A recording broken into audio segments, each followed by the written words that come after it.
Hello everyone! Ayan, good morning po sa inyong lahat and happy Sunday! So for today's video ay tara at samahan niyo po ako magluto nitong ating napakasarap na pork chop adobo. So shout out po sa aking friend kay Bantog at sabi niya sa akin na excited na siya makita yung video kung paano ang pagluto nitong ating napakasarap na pork chop adobo. Siyempre, hindi po mawawala dyan yung ating pork chop. Pork chop yung ating gagamitin. So kung wala po kayong pork chop, kahit ano naman po ay pwede nyong gamitin pag-aadobo. Ayan. So, maglalagay po tayo dyan ng sibuyas, marami-raming sibuyas at bawang dito sa ating lulutuin. Siyempre, ang ating pork chop dyan ay hinugasan po natin ng malinis, ng maayos para sure na malinis po lagi ang ating mga niluluto para sa family natin. So, naglagay na rin po ako dyan ng pamintang durog at toyo. Tapos, syempre, sa adobo, hindi mawawala ang suka. Ayan. So, yan po yung ating uh, mga ingredients sa ating adobo. At naglagay na rin po ako ng dahon ng laurel at isang basong tubig. Ayan, para dyan natin palalambutin na yung ating pork chop. At naglagay rin po ako ng sugar. Kung gusto niyo po ay manamis-namis at nag-aagaw yung alat. Tapos yung asim, ayan, ganyan po. Lagyan nyo ng sugar, ayan. So, ito yung ating pagkakulo. Ayan, tingnan lang natin. So, hindi pa naman yan malambot.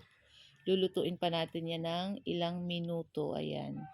So, kayo na lang pong bahalang mag-adjust, magtimpla kung ano po yung gusto nyong ilagay na mga pampalasa. Sa akin, okay na po yan. Ang nakakapasarap po dito sa ating adobo, dapat marami pong bawang, ayan, sibuyas, tapos, iyan, nakakapasarap lalo po pag may manamis-namis yung lasa, yung sarsa. Kaya, yung sabaw pa lang nito guys, nako, ulam na.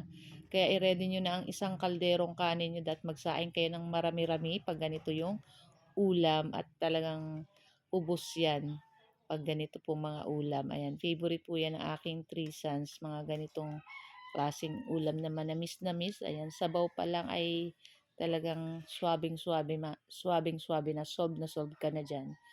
Kahit kaning lamig, masarap na po yan dito. So, kayo po ba guys, ano po ang inyong ulam today? Ayan. So, shout out po sa ating mga new followers ng Mamshi and 3 Sons. Ayan, thank you so much po sa support nyo and sa mga walang sawang lagi po nagko-comment at nagsasend ng star. Ayan, thank you so much everyone. So, ayan na nga po at excited na rin kaming kumain itong ating napakasarap na pork chop.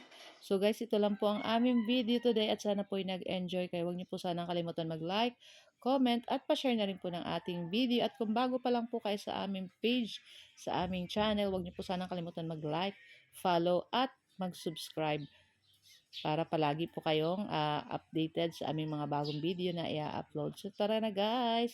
At samahan nyo na rin po kami kumain. Thank you for watching and see our next video. Ciao! Sarap!